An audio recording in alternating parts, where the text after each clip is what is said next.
going to begin by reminding us all of the decades leading up to World War I. That was a period of time when there was tremendous tension among the great powers of that time. The European countries, especially Germany versus Britain, with the United States playing a growing role, and tremendous tension, conflict, and eventually perhaps the most terrible World War. Throughout that time, there were intense class struggles in every one of the contending superpowers. It was capitalists versus socialists of one kind or another. And the lesson of that time was that the class struggles had their own dynamic, but they certainly helped shape the great power struggles. Russia went off in a new direction with the Soviet Revolution. There were similar efforts, as I'm sure many of you know, in many other parts of Europe around that time. That was where Georg Lukács comes from. That's where Antonio Gramsci comes from,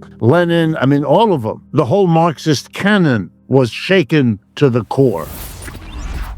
Why am I telling you this story, which you know? Because I think something similar is going on now. And here the two key stories are the United States and China, with a secondary role played by Europe. Marx has a wonderful remark somewhere about no system disappears until it has exhausted all the forms in which it can function. Western capitalism, from its inception in England in the 17th century, has gone through an immense array of forms. One of the most important, of course, the colonial form, when it was able and took this step to carve up the rest of the world, to feed it the raw materials, the food, and the labor that it needed, the markets that it needed to expand beyond what it could, and that could at least postpone for a while the clash that it eventually worsened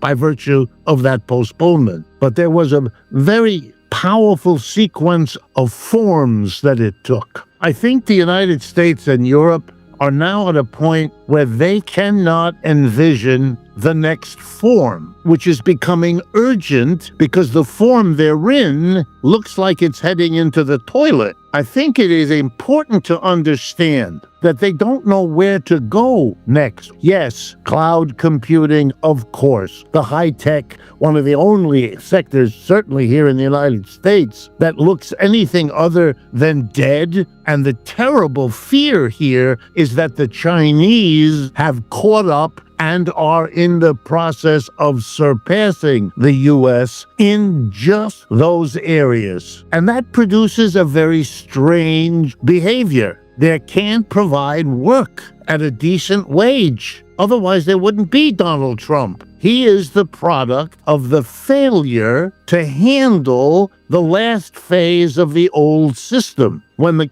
U.S. capital left the United States, went to China, India, Brazil, Vietnam, all over the place, and produced such a level of disorder in the United States that the conventional politics of the Democratic and Republican Party collapsed. The middle dissolved. Meanwhile, something very similar was hollowing out capitalism in Europe. What you are seeing, the American people feel now a sense of desperation about their situation and a sense of desperation about the Trump government a mere 2.5 months after it took over. It is a sense of a vortex, of a spinning out of control. Now, let me put that to the side, and my focus now is on China. China has outdeveloped the United States in the last 30 years. We all know that. The GDP growth that the IMF predicts for the United States this year is 2.5%. Most people don't think it'll make that. The Chinese predict 5%.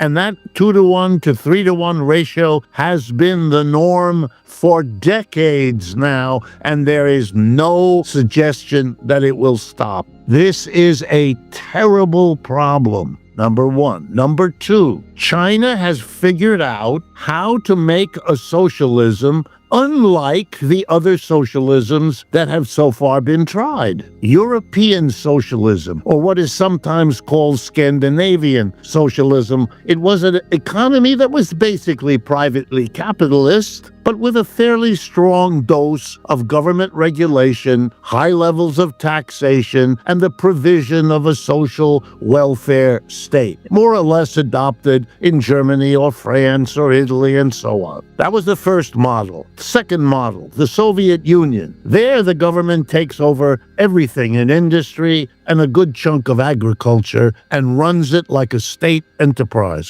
China decided to try something else, a hybrid with a strong government run by a strong communist party in order to control and shape what this odd hybrid would do and how it would develop, leaning on Confucian ideas from the past and leaning on a pretty good critique of both the Scandinavian and the Soviet systems. And its hybrid model outperformed every person's expectation. But here comes the irony as I close. China, too, is at a point of questioning, I hope, its own class structure. And here let me explain what I mean. In my interpretation, the class structure Marx was interested in was the one that organizes the workplace between a tiny minority of people who are the capitalists, the employers, and all the others who aren't. The United States Census today says that the employers in this country represent 3% of the people. A revolution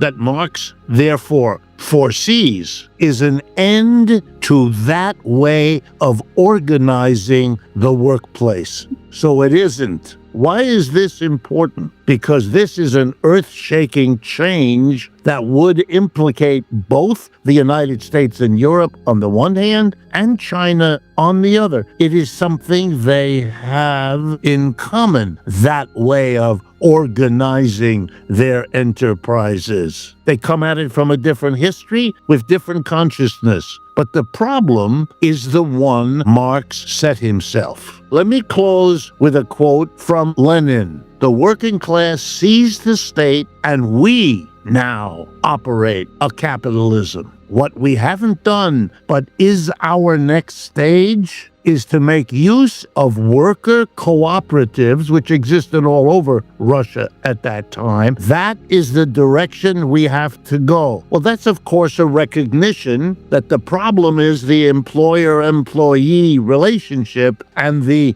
genuine democratization of the workplace is the agenda for revolutionaries. And when I ask myself, what alternative story could I tell rather than the one in which the United States keeps provoking the Chinese with one sanction after another? And I'm mindful today that Mr. Trump has discovered the concept of the secondary sanction. He used it at first for Venezuela. Here's what it means. Anybody who buys oil or gas from Venezuela will now be subject to a sanction. And he specifically threatened Russia and China that he would apply it. These are steps which, to go back to my beginning in World War I, led to one of the worst wars the human race has ever had. And as I watch the sinking of Europe, I get worried. And as a Marxist, I need to understand how and where I can think about a class change in both of the conflicting countries that I might be able to advance as a place for both of them to go, other than the mutual slaughter that these people are capable of. And believe me when I tell you that the leadership in this country was